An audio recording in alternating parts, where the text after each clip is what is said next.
Il suffit parfois d'un seul mot pour désamorcer un conflit, mais un mot de trop peut tout faire exploser. Dans le tumulte de nos vies, la Bible nous murmure encore une vérité puissante. Bienvenue dans la voie des proverbes. Une réponse douce calme la fureur, mais une parole dure excite la colère. Proverbe 15, verset 1.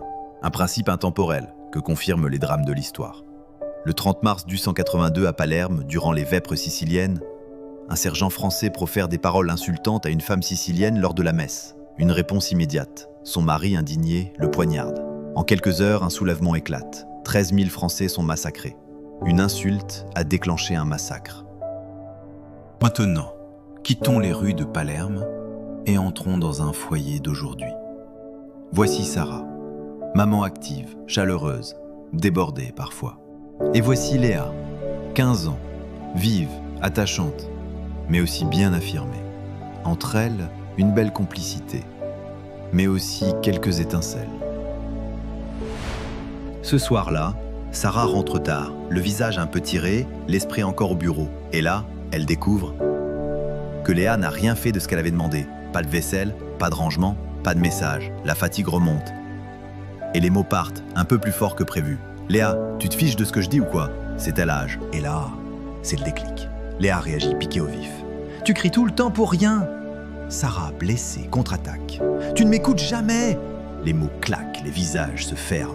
Chacune s'enferme dans sa colère. La discussion devient une dispute. Et si on rejouait la scène, même fatigue, même oubli, même frustration.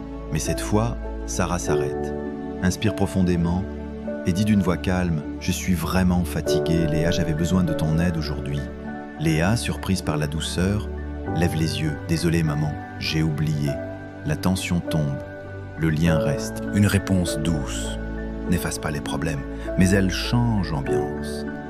Elle fait redescendre la tension, elle ouvre un espace pour l'écoute, pour le pardon, pour l'amour. Et nous alors, dans nos couples, nos familles, au travail, sur les réseaux, combien de fois un mot mal placé déclenche un feu, mais une réponse douce apaise.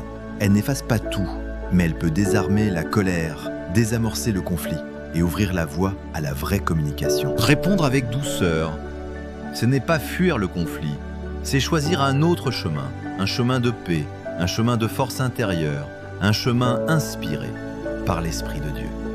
Ce proverbe, ce n'est pas juste un bon conseil, c'est une lumière pour nos pas. Si cette parole t'a parlé, n'oublie pas de t'abonner.